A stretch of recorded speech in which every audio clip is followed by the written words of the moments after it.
বাংলাদেশের আজ কঠিন অবস্থা, কঠিন খারাপ অবস্থায় খুব খারাপ সময় কাটাচ্ছি আমরা এই ছাত্রদের জন্য। আওয়ামী লীগ ছিল, ভালো ছিল, কত শান্তিতে ছিলাম, আমার জীবনটা অনেক ভালো ছিল। তবে এখন খুব কষ্টে আছি।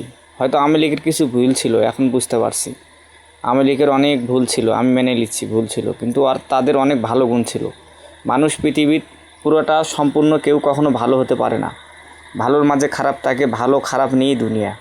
তবে এখন বিএমপিকে দেশ দিয়ে কি এমন শান্তি পাওয়া গেছে, তেলের দাম বেশি, গ্যাসের দাম বেশি, ঘন্টার পর ঘন্টা সিরিয়াল, তারপরও আরও অনেক ইত্যাদি ইত্যাদি, চুরি সিনারি সব বেড়ে গেছে, ঘুষ বেড়ে গেছে, প্রত্যেকটা অফিসে ঘুষ, মেডিকেলে ঠিক মতন ওষুধ নাই। আমি রাজশাহী মেডিকেলে 1 মাস যাবৎ থাকছি, রাজশাহী মেডিকেলের যে অবস্থা, ওখানে ডাক্তার ছাড়া, ডাক্তারও ঠিক মতন পাওয়া যায় না, ডাক্তার ছাড়া অন্য কিচ্ছু ফ্রি পাওয়া যায় না, হয়তো কিছু সামান্য কিছু পাওয়া যায়।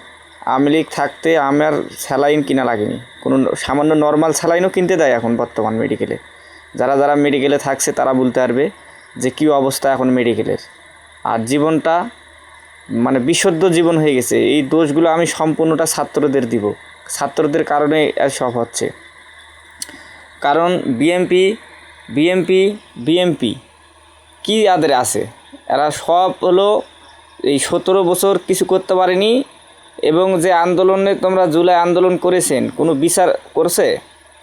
হাদি হত্যার কোনো বিচার হয়েছে? কোনো বিচার নাই। দেশে বিচার ব্যবস্থা ভালো নাই। তো ভালোটা আছে কি? এদেরকে ভোট দেয় কারা? আওয়ামী লীগ বিএমপি এক জায়গায় হয়ে ভোট দিয়ে এদেরকে পাশ করছে। আর জামাত, এনসিপি, ছাত্র